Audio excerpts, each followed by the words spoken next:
Hello friends, welcome to my YouTube channel commerce ही शिक्षा। और आज की इस वीडियो में हम डिस्कस करने वाले हैं role of minor in a partnership. ठीक है कि क्या एक पार्टनरशिप फर्म में एक माइनर उनका पार्टनर बन सकता है या नहीं, और अगर बन सकता है तो किन टर्म्स एंड कंडीशंस पर बन सकता है। राइट, ये हमारी थर्ड वीडियो है पार्टनरशिप पर। इससे पहले की वीडियोज़ भी आप चेक कर सकते हैं। तो फर्स्ट क्वेश्चन तो यहाँ ये है कि माइनर कौन होता है। ठीक है, तो माइनर जो होता है वो पर्सन है जिसकी एज 18 ईयर्स से कम है। बिलो 18 ईयर्स जो भी पर्सन है वो एक माइनर कहलाता है। राइट, तो हमारा जो पार्टनरशिप का एक्ट है, ठीक है, जो पार्टनरशिप एक्ट 1932 बना हुआ है, उसके अकॉर्डिंग वो एक माइनर को अलाउ नहीं करते कि वो एक वैलिड एग्रीमेंट का पार्ट बने। ठीक है, so according to partnership act 1932 एक माइनर पार्टनर नहीं बन सकता। राइट, बट कुछ ऐसे सर्कमस्टांसेस हैं जहाँ पे आप माइनर को पार्टनर बना सकते हो। ठीक, तो क्या है इसमें, a minor is a person who has not attend the age of 18 year, यानी माइनर वो है जिसकी 18 ईयर एज नहीं है। Since a minor is not capable of enlarging into valid agreement, कि माइनर किसी भी वैलिड एग्रीमेंट का पार्ट बनने के लिए कैपेबल नहीं है, ये कहता है हमारा act. But he can not become a partner, तो अकॉर्डिंग टू रूल्स वो पार्टनर नहीं बन सकता। However, a minor can be admitted to the benefit of an existing partnership firm with the mutual consent of all other partners. ठीक है, देखो यहाँ पर ये चीज़ समझो। पहली चीज़ तो ये कि हाँ, माइनर पार्टनर बन सकते हैं। जैसे मैंने कहा कुछ सर्कमस्टांसेस में वो माइनर पार्टनर बन सकता है। राइट, लेकिन वो सिर्फ और सिर्फ बेनिफिट्स के लिए पार्टनर बनेगा, लॉस के लिए। ठीक है, देखो जो भी एक पार्टनर होता है वो किसके लिए आता है, प्रॉफिट भी शेयर करेगा प्लस लॉस भी बियर करेगा। लेकिन अगर एक माइनर पार्टनर बनेगा तो वो सिर्फ और सिर्फ प्रॉफिट लेगा, लॉस में उसका कोई हिस्सेदारी नहीं होगी। राइट, ये है कंडीशन। प्लस दूसरी कंडीशन ये है कि आप कोई न्यू फर्म अगर ओपन कर रहे हैं, न्यू पार्टनरशिप फर्म में एक माइनर पार्टनर नहीं बन सकता, न्यू में नहीं बन सकता।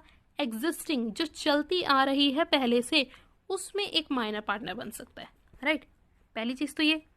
तो इसमें भी है कि वो सिर्फ और सिर्फ बेनिफिट के लिए आएगा, और तभी आएगा जब म्यूचुअल कंसेंट होगा। म्यूचुअल कंसेंट यानी सपोज एक फर्म में ABCD 4 पार्टनर हैं, तो चारों पार्टनर्स की रजामंदी होनी चाहिए, चारों एग्री करेंगे तभी एक माइनर को वो पार्टनर बना सकते हैं। राइट, फिर भी ये यहाँ पर he can not be asked to bear the losses, कि उसे लॉसेज बियर करने के लिए नहीं कहा जाएगा।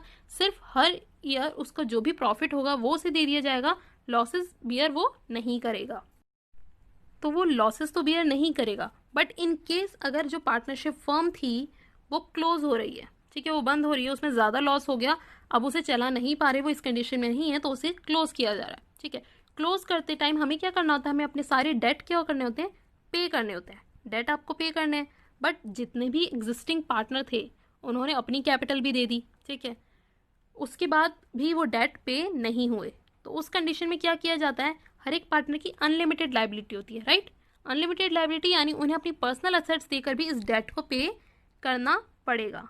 ठीक है, तो ये सिर्फ उनके लिए है जो मेजर पार्टनर हैं, जो फुल फ्लेज पार्टनर हैं, जो परमानेंट पार्टनर बने हैं। ठीक है, माइनर पार्टनर यहाँ पर अपनी पर्सनल असेट्स नहीं देगा, वो सिर्फ कितना पे करेगा, सपोज उसकी कैपिटल, उसने जो कैपिटल लगाई थी वो 10,000 लगाई थी, तो माइनर पार्टनर सिर्फ और सिर्फ 10,000 ही पे करेगा, वो उसके अलावा 1 रुपया भी अपनी तरफ से पे नहीं करेगा इस डेट को पे करने के लिए। ठीक है, तो माइनर का क्या है, लिमिटेड लायबिलिटी होगी, जितनी उसने कैपिटल लगाई है सिर्फ उतनी ही उसे देनी पड़ेगी।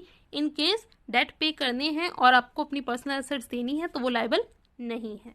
राइट, फिर देखो लास्ट इसका पॉइंट क्या है, he will not be eligible to take an active part in the management of the firm. It means वो एलिजिबल नहीं है कि वो एक्टिवली पार्टिसिपेट कर सके इन द फर्म्स मैनेजमेंट। ठीक है, देखो बिलो 18 है, एक माइनर जो भी है वो बिलो 18 है, तो ज़रूरी नहीं है कि उसे सारी नॉलेज हो फर्म के बारे में, सारे डिसीजन वो अच्छे से ले पाए। ठीक है, तो पहला रीज़न तो ये हो जाता है कि हम उसे एक्टिवली पार्टिसिपेट नहीं करने देते। ठीक है, तो बहुत रेयर कंडीशन में वो पार्टिसिपेट करता है, अदरवाइज वो लायबल नहीं है, वो एलिजिबल नहीं है एक्टिवली पार्टिसिपेट करने के लिए। ठीक है, तो ये सारी कंडीशंस थे कि माइनर अगर पार्टनर बनेगा तो इन टर्म्स एंड कंडीशंस के साथ बनेगा। अब क्वेश्चन यहाँ ये आता है कि हम एक माइनर को पार्टनर बना ही क्यों रहे हैं। ठीक है, हमारा एक्ट तो उसे कहता है कि ये पार्टनर बन ही नहीं सकता। राइट, तो हम उसे बना क्यों रहे हैं, तो देखो जो कंडीशंस कुछ ऐसे आ जाती हैं कि suppose A B C 3 partner थे, ठीक है, आपका बिजनेस भी बहुत अच्छा चल रहा था, ठीक है, A ने भी उसमें इन्वेस्ट किया है, B ने भी और C ने भी, बट अचानक से C की डेथ हो जाती है, ठीक है, C की डेथ हो गई तो अब आप क्या चाहते हो, A भी चाहते हैं कि ये पार्टनरशिप ख़त्म ना हो, ये बिजनेस ख़त्म ना हो, अच्छा खासा चल भी रहा है, प्लस आपने क्या किया, आपने C को सपोर्ट करने के लिए यानी C की फैमिली को सपोर्ट करने के लिए आपने उसके सन या डॉटर जो भी माइनर थे उन्हें आपने पार्टनर बना दिया।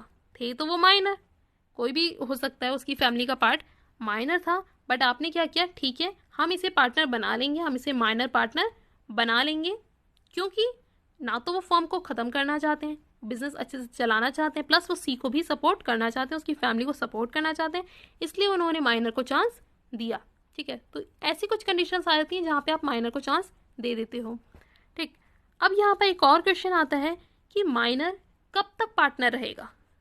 देखो माइनर जो है 18 के बाद तो वो लायबल है कि वो एक फुल फ्लेज पार्टनर बन सकता है। ठीक है, माइनर 18 तक तो माइनर है, बट उसके बाद वो एक फुल फ्लेज पार्टनर बन सकता है। तो उस केस में क्या करना होगा उसे, देखो आज जो एज ए माइनर पार्टनर आपके साथ जुड़ा हुआ है वो कभी ना कभी मेजर भी बनेगा। ठीक है, 18 अबव भी होगा।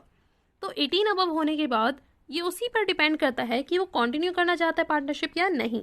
ठीक है, बट यहाँ पर एक कंडीशन लग जाती है कि जैसे ही वो 18 प्लस होता है उसके बाद अगर वो कंटिन्यू करना चाहता है या डिसकंटिन्यू करना चाहता है तो उसे एक नोटिस देना होगा अपने पार्टनर्स को कि वो क्या करना चाहता है, वो कंटिन्यू करना चाहता है पार्टनरशिप या नहीं। ठीक है, तो उसको विद इन द 6 मंथ, जैसे अगर वो मार्च में 18 का हुआ है तो मार्च के बाद के 6 मंथ के अंदर अंदर उसे ये नोटिस देना होगा अपने पार्टनर्स को। सपोज कुछ ऐसी सिचुएशन आ गई या वो भूल गया कि वो उसने जो ये नोटिस था वो नहीं दिया, ठीक है, उसने 6 मंथ तक भी कोई नोटिस नहीं दिया अपने पार्टनर्स को, तो उस कंडीशन में क्या होता है, उस कंडीशन में जितने भी पार्टनर्स हैं वो ये अज्यूम कर लेते हैं कि हाँ ये जो पर्सन है इसने कोई नोटिस नहीं दिया, इट मीन्स वो कंटिन्यू करना चाहता है पार्टनरशिप। ठीक है, इट मीन्स वो कंटिन्यू करना चाहता है। अगर उसने कोई नोटिस नहीं दिया तो ये मान लिया जाता है कि वो कंटिन्यू करेगा, और अगर उसे डिसकंटिन्यू करना है तो उसे डेफिनेटली एक नोटिस देना होगा with in a 6 month, right. एक बार इसे क्विक रिवाइज कर लेते हैं कि माइनर कौन होता है, जिसकी ये एज 18 से कम होती है। माइनर कैपेबल नहीं होता किसी भी एग्रीमेंट का पार्ट बनने के लिए, इट मीन्स वो पार्टनर नहीं बन सकता, बट कुछ टर्म्स एंड कंडीशंस में वो पार्टनर बनता है। ठीक है, वो भी कब बनेगा, जब वो एक एग्जिस्टिंग पार्टनरशिप फॉर्म होगी। ठीक है, न्यू में नहीं बनेगा, जो पहले से चल रही उसमें बनेगा, और वो भी सिर्फ और सिर्फ बेनिफिट्स के लिए, लॉस के लिए नहीं बनेगा। इट मीन्स प्रॉफिट तो वो शेयर करेगा बट वो लॉस बियर नहीं करेगा। ठीक है, लेकिन वो बनेगा कैसे, म्यूचुअल कंसेंट से। सारे पार्टनर्स जब एग्री करेंगे तभी वो पार्टनर बन सकता है, उससे लॉस बियर करने के लिए आप फोर्स नहीं कर सकते। ठीक है, लॉस के लिए उसकी कोई जिम्मेदारी नहीं है, उसकी जो लायबिलिटी है वो लिमिटेड है, प्लस वो एलिजिबल नहीं है कि वो एक एक्टिव पार्टनर की तरह वर्क करे, वो मैनेजमेंट या डिसीजन मेकिंग में एक्टिवली पार्टिसिपेट नहीं करेगा, राइट। तो आई होप आपको ये टॉपिक समझ में आया हो। अगर वीडियो पसंद आई है तो प्लीज़ इसे लाइक कीजिए, शेयर कीजिए अपने फ्रेंड्स के साथ, और सब्सक्राइब कीजिए मेरे चैनल को ऐसी और वीडियोज़ के लिए। Thank you so much for watching the video.